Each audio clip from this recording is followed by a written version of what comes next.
Chief whip हुकूमत Telangana D विनय भास्कर ने जिलाई अहदेदारों और म्युनिसिपल अहदेदारों को हिदायत दी कि वो गणेश नवरात्रि की तकरीबात के कामयाब इनेकाद के लिए मौसर इंतजाम करें। चीफ व्हिप डी विनय भास्कर ने जिला कलेक्टर राजीव गांधी हनुमंतो के हमरा जारिया माह 31 अगस्त का आगाज होने वाले गणेश त्यौहार की तकरीबात के पुरअमन इनेकाद के सिलसिले में कलेक्ट्रेट हनमकुंडा मीटिंग हॉल में मुनाकिदा जायजे इजलास में शिरकत करके खिताब किया।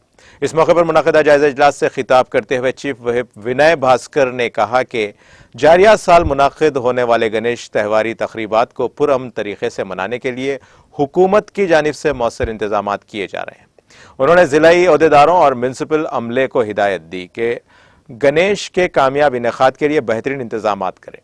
उन्होंने अहदेदारों को मशवरा दिया कि वो इस बात को यकीनी बनाने के लिए इक़दाम करें कि वो गणेश पंडाल्स में कोई नाखुशगवार वाक़या पेश ना आए। इस मौके पर उन्होंने ज़िला और हल्के के नौजवानों से अपील की कि वो सिर्फ मिट्टी से तैयार करदा गणेश मूर्तियों की पूजा करें और आलूदगी से भरे माहौल की हिफाजत करें। उन्होंने कहा कि केमिकल से बनी गणेश की मूर्तियों की वजह से तालाब और कुंटे तबाह हो रहे हैं। उन्होंने कहा कि हम सब की जिम्मेदारी है कि हम माहौल की हिफाजत करें और मिट्टी से बनी मूर्तियों की पूजा करें। इस मौके पर अराकीन कानून साज कौंसिल बसवाराज सारिया, सिटी मेयर गंडो सुधारानी, जिला परिषद chairman Sudhir Kumar, municipal commissioner Pravanya, जिले के अफसरान, मुतालिका महकमों के अमले और दीगर ने शिरकत की।